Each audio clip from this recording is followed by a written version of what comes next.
Nganong kinahanglan na gyud magtrabaho sa Japan? Karon wala ko'y trabaho duha ka adlaw. Kanong kinahanglan man gyud? Usa sa rason kay kung wa kay trabaho, naara ka diri sa apartment Naara ka diri sa apartment. Wala kay himuon maglingkod-lingkod, mangapi, paghuman matulog, ma-high blood ka, wala pa gyud income. So mo na nga dire, di man pwede sa Pilipinas nga kung way trabaho adto ka sa silingan, mag-istorya. Dire kasi may istoryahan nimo hapon nga di po kabalo mo istorya hinapon. Muna nga lisod dire lingkod-lingkod ko nagpaabot ko sa asawa nga trabaho, kung mga anak eskwela mingaw kayo ang apartment no. Kung musuroy po ka dire sa Japan, gasto po kayo no. Pero salamat sa Ginoo kay karon sa semana trabaho ra po tagbalik kay na po'y lain nga trabaho. Ang ako lang giingon nga kung nata sa abroad no, design gina sa Ginoo nga mandrabaho gyud kay kung permente ra pud ta sa apartment, ang bills naga padayon na pag ginag-abot sa atong mga diha sa tubutanganan diha ug wa ta ibayad kung saon na lang. Nya lahi ra ba diri ang Japan kay kung sa imong utang paninglon ra pa jud ka no. Bisan asa ka paninglon ka di ka kalingkawason na pag-interest. Okay. Anak ka din lang diri kay pwede ka maghangyo. Hangyo nimo nga bayaran nimo ka ng sample at mo imong bayad taga bulan, mangyo ra sila. So, muna guys nga kinahanglan gyud diri manarbaho no. Nga nakahimtang sa Japan nindot nang wala trabaho kay lingkod-lingkod lang apan dili sayon wala ka himuon. Lingkod, matulog. Panahon nga mag-study po tag pulong sa Ginoo. Pero lahi gyud mga trabaho ta kay ngano.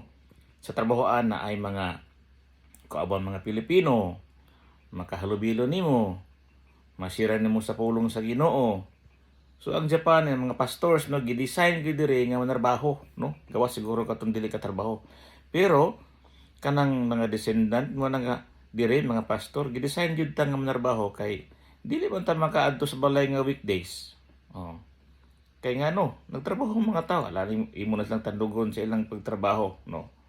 So mo na nga nindot kay kahimtang pero walay sweldo rong adlaw no, sayang kayo. Pero salamat sa Ginoo kay nakapawalay pa kong lawas kay nagsakit ang akong TLB po sa pagtitindog kay trabaho diri kod tindog kasagaran no. Way maglingkod-lingkod diri tindog nya. Daliman man namo tindog kag 8 hours na napay one overtime one trabaho diri. Nga grabe gyud no. Padaguay bagtak diri sa Japan. So man ang kahimtang lingkod-lingkod, nakapi-kapi nagtanaw sa mga bilis kadaghating beronon, munang kinabuhi diri mga igsoon. Muna hangyan mo kadinyo nga kay igsuonan nga ampuy man dinhi nga makapadayon mi kay matag Sabado Domingo muna among ministry no, practice no. Ilabi na kami mga pastors nga dili ko pwede ma-absent mi sa taga Domingo kay pagwali gyud ta mag-share gyud ta sa pulong sa Ginoo. Ilabi na karon nga mission month man karon. So mag-encourage ta sa ato mga kaigsuonan diha sa pag sangyaw sa pulong sa Ginoo no.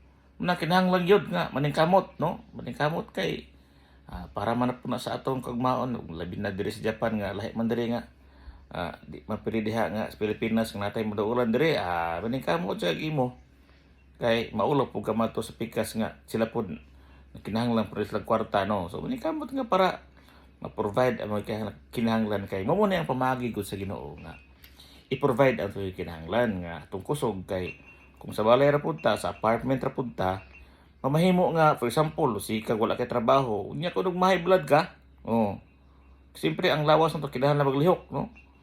Tiga-adlaw katulog kaon lang ka so lain pud kayo.